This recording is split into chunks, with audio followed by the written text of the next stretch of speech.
Good morning, students. Welcome to your science class. Class 7th, we are continuing with chapter number 11, Transportation in Animals and Plants. In the last video, we have discussed up till the first paragraph of excretion in animals. And today we are going to talk about the excretory system in human beings. Okay, so let's start with the topic. The waste which is present in the blood, it has to be removed from the body. जो भी waste products हमारे blood में होते हैं वो हमें अपनी body से remove करने होते हैं. So how this can be done? So this is the answer to the question. The mechanism to filter the blood is required. We require such mechanism जो कि हमारे blood को filter कर पाए. और ये काम कौन करता है? हमारी kidneys. This is done by the blood capillaries that is present in the kidneys. Can you see the diagram? This is diagram 11.6, human excretory system. We have two kidneys, the left and the right. Fine. Coming back to the theory part, when the blood reaches the two kidneys, जब हमारा blood जो है दो kidneys में reach करता है, so it contains both useful as well as harmful substances. जब kidney के पास ब्लड गया तो उसमें यूजफुल सब्सटेंसेस भी होते हैं और हार्मफुल सब्सटेंसेस भी होते हैं. तो जो यूजफुल सब्सटेंसेस है वो तो ब्लड जो क्या करता है, एब्जॉर्ब कर लेता है. It is absorb back in the blood, but the waste has to be removed from the body. So the waste that is dissolved in the water are removed as a urine. Fine. जो water में जो dissolve होते हैं हमारे, वो किस तरीके remove होता है? As a form of urine. From the kidneys the urine goes into the urinary bladder. कहाँ जाता है यूरिन? कहाँ किडनी से कहाँ पे जाता है? हमारे यूरिनरी ब्लैडर में, through the tube like structure which we call ureters. Can you see here in the diagram? Kidney से यहाँ पे यूरिन गया यूरेटर में, moving to the urinary bladder, and it is moved out from the urinary opening, that is called urethra. It is stored in the bladder and it is passed out through the urinary opening, which we called at the end of the muscular tube urethra. Can you see the urethra here? This is the urethra. The urine is passed out of the body. It is removed from the body through urethra only. The kidneys, the ureter, urinary bladder and the urethra, it forms the excretory system. So these are the, you can say, the organs which constitutes the human excretory systems, and these are involved in the excretion system. So if we talk about adult human being, normally passes about 1 to 1.8 liters of urine in 24 hours. एक दिन में एक adult human being 1 litre से लेके 1.8 litres तक urine अपनी body से pass out करता है. And the urine consist of 95% of the water. उसमें 95% किसका होता है? वाटर का. 2.5% होता है आपका urea and 2.5% other waste products which are present in the body. So we have experienced that the sweat on a hot summer day. Have you experienced? Yes, many a times बहुत ज़्यादा पसीना आता है गर्मियों में. तो जो आपका स्वेट होता है उसके अंदर आपका वाटर होता है और सॉल्ट्स होते हैं. So your sweat contains water and salts. So बूजो has seen that sometimes in the summer white patches are formed on your colored clothes, or you can say on the white clothes, especially under the areas of your underarms. School में भी जब आपकी shirts होती हैं white colour की गर्मियों में, उसमें पैचेस बन जाते हैं. तो वो पैचेस किस चीज़ के होते हैं? आपके स्वेट में जो सॉल्ट्स प्रेजेंट होते हैं उसके मार्क्स रह जाते हैं, क्योंकि पानी तो इवेपोरेट हो गया, आपका वाटर इवेपोरेट हो गया, बट जो सॉल्ट के मार्क रह जाते हैं आपकी शर्ट्स पे. So these marks are left by the salts which are present in your sweat. Fine. So does sweat serve any other function? क्या स्वेट क्यों हमारी बॉडी से रिलीज होता है? क्या इसका कोई और भी फंक्शन है? Yes. Have you seen the pot, earthen pot, that is मटका. यूजुअली मटका में पानी ठंडा क्यों रहता है? क्योंकि उसमें जो पानी होता है वो जो टाइनी पोर्स होते हैं मटका के, अर्दन पॉट के, उसमें से गर्मी की वजह से पानी इवेपोरेट होता रहता है. ठीक है. तो इवेपोरेशन की वजह से जो पोर्स में से इवेपोरेशन हो रहा है उससे कूलिंग इफेक्ट आता है. उस कूलिंग इफेक्ट से हमारा पानी ठंडा हो जाता है. तो इसीलिए हम गर्मियों में मटके में पानी भी रखते हैं तो वो ठंडा रहता है. यही सेम रीज़न है हमारी बॉडी के साथ भी. गर्मियों में स्वेट निकलता है, स्वेट इवेपोरेट होगा आपकी बॉडी से तो वो आपकी बॉडी को एक कूलिंग इफेक्ट देता है.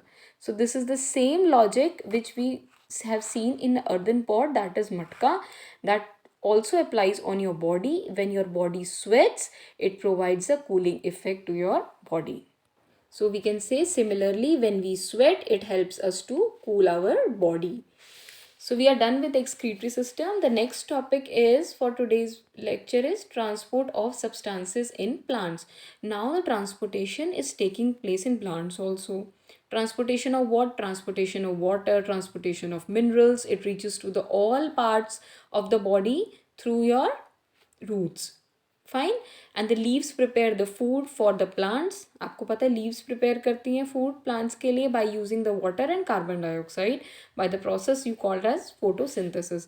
This you have already learned in chapter number 10 that food is a source of energy. Food ही एक सोर्स है एनर्जी का, जिससे हमारी हर सेल ऑर्गेनिज्म के पास जितने भी सेल होते हैं सब जगह सारे सेल्स ये काम करते हैं और सब एनर्जी रिलीज करते हैं. ठीक है.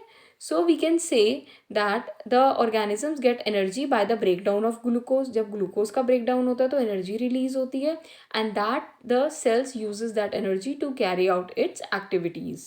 Fine. So therefore food is very important and it must be available to the each and every cell of an organism. However, have you wondered that how water and nutrients that are absorbed by the roots, जो water और nutrient roots absorb करती हैं plants की, वो leaves तक कैसे transport होती हैं.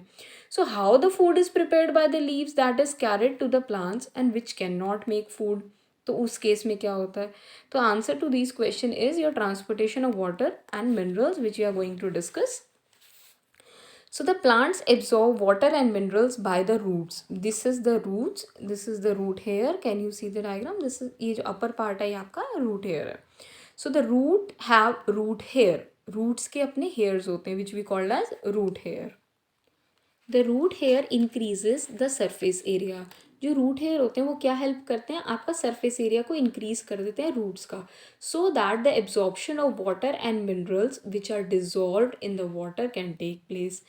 The root hair is in the contact with water which is present between the soil particles. जो रूट हेयर होती है वो किसके कॉन्टैक्ट में होती है, आपके सॉइल पार्टिकल्स के. हम 11.7 फिगर में बहुत क्लियरली ये देख सकते हैं कि this is the root hair. ठीक है, ये सॉइल पार्टिकल्स के साथ यहाँ पे अटैच्ड है. Fine. So can you guess how the water moves from the roots to the leaves? What kind of transport system is present in the plants? We have a defined system of transportation of water and food in the plants also. Coming to the next paragraph. Well, Bujo is right. Plants have a pipe-like vessels. Plants के पास क्या होते हैं, pipe like vessels होते हैं जिससे आपका जो water transport होता है और न्यूट्रिएंट ट्रांसपोर्ट होते हैं. कहाँ से, सॉइल में से. वाटर और जो आपके न्यूट्रिएंट दोनों ही सॉइल में से ट्रांसपोर्ट होते हैं through pipe like vessels.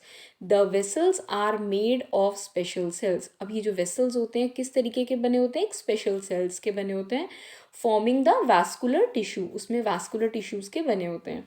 So you know that a tissue is a group of cell. आपको पता है cell is the basic unit. हम बहुत सारे सेल्स को कंबाइन करते हैं तो क्या बनता है, tissue. So we can say a tissue is a group of cells that perform some specialized function in an organism.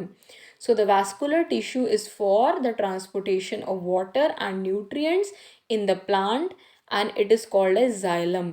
जो water और nutrients इसमें जो transport होते हैं plants के case में, हम उसको क्या कहते हैं, वो vascular tissue कौन सा होता है हमारा, xylem. Underline this. So the xylem forms a continuous network of channels. जो xylem होता है continuous network बना लेता है अपने channels का, जिससे कि वो किससे connected रहता है, roots to the leaves through the stem and the branches. हर जगह वो roots, stems, leaves उससे connected हो जाता है वो tissue और वो transport करता है water to the entire plant. Clear? You know that the leaves synthesise foods. अब हमें तो ये पता है कि जो लीव्स हैं वो क्या सिंथेसाइज करती हैं, food. So the food has to be transported to all the parts of the plant. अब फूड भी प्लांट के हर पार्ट को चाहिए.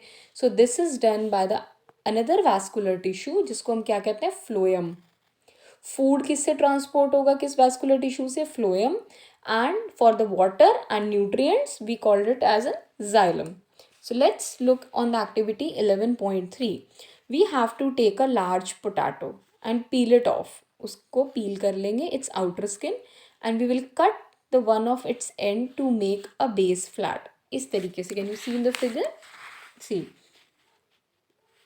This activity will be showing you the transportation of water through cells. हमने एक ये पोटैटो लिया, इसकी स्किन को पील कर लिया और इसका बेस फ्लैटन कर दिया, ठीक है। एक ये हमारे पास वाटर का है, एक डिश है, हमने इसमें वाटर डाल के दोनों पोटैटोज को रख दिया। Clear? Coming back to the activity, now we will make a deep and a hollow cavity on the opposite side. उसके अंदर जो हमने एक हॉलो कैविटी बना दी उसके ऑपोजिट साइड पे, and fill half of the cavity with the sugar solution. हमने एक चीनी का घोल बनाया, शुगर सोल्यूशन लिया, and we will mark the level by inserting a pin in the wall of the potato. अब जितना हमने शुगर सोल्यूशन जो बनाया था उसमें जब भी डाला तो हमने एक पिन से उसको वहाँ पे एक पॉइंट कर लिया कि हमने इतना लेवल तक रखा है। Can you see the pin? यहाँ तक हमने रखा है। This is the sugar solution, can you see? This is the sugar solution in both the potatoes. और हमने यहाँ पे पिन लगा दी कि yes we have fill up to this mark. So put the potato into the dish that is containing a small amount of water। ठीक है, अब हमने एक डिश में पानी ले लिया, पानी के अंदर वो पोटैटो को रख दिया। Make sure that the level of the water is below the level of the pin. हमें ये मेक श्योर करना है अपने इस एक्सपेरिमेंट में कि जो पानी का लेवल है वो पिन के लेवल से नीचे होना चाहिए, ठीक है। Allow the apparatus to stand for few hours, और थोड़ी देर के लिए इसको ऐसे ही छोड़ देना। We will find out that an increase in the level of sugar solution. हमें पता चलेगा कि वो पिन जहाँ पे हमने मार्क किया था कि इतना शुगर सोल्यूशन है उससे ऊपर शुगर सोल्यूशन पहुँच गया है। How did water get inside the potato? अब पानी कैसे गया पोटैटो के अंदर? For a very short distances water can move from one cell to another. जब डिस्टेंसेस शॉर्ट होते हैं तो पानी जो है एक सेल से दूसरे सेल में मूव कर सकता है। In the same way water reaches the xylem vessels of the root from the soil. ऐसे ही क्योंकि डिस्टेंस कम होता है उसमें जो जाइलम वेसल्स में की और रूट्स में, तो वहाँ से पानी उनके अंदर आ जाता है। Clear? So this is how the transportation takes place in plants. The next topic which we are going to discuss is your transpiration. In class 6, you have learned that plant release a lot of water by the process of transpiration. हमें ये पता है कि पानी बहुत ज़्यादा release करते हैं plants या रिमूव होता है through the process called transpiration, क्योंकि plants absorb minerals, nutrients and water from the soil. Plants absorb करते हैं, आपको पता है कि न्यूट्रिएंट्स, मिनरल्स, वाटर सारी चीज़ें कहाँ से लेते हैं? सॉइल से।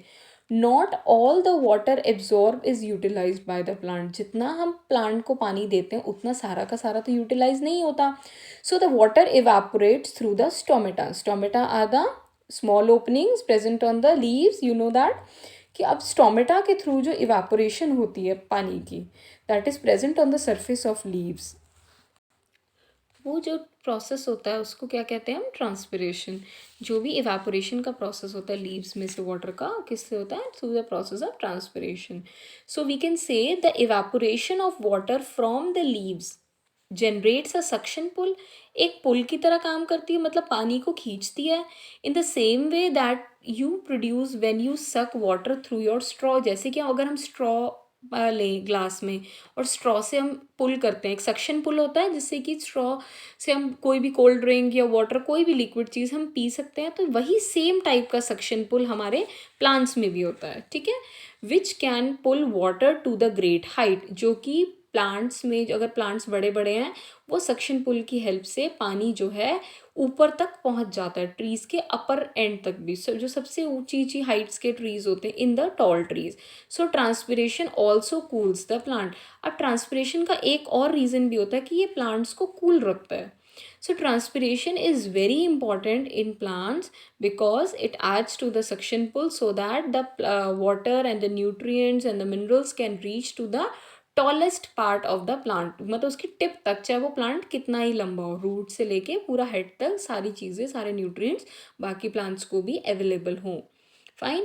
So this is all for today's lecture class. We have completed our chapter and I'm sending you your question and answer in the PDF. Write all your question and answer neatly and properly in your classbook notebook.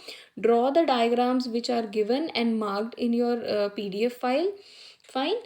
And send your queries to the class email ID. If you have any doubts, I'll be solving your doubts in the upcoming video. Thank you and have a nice day.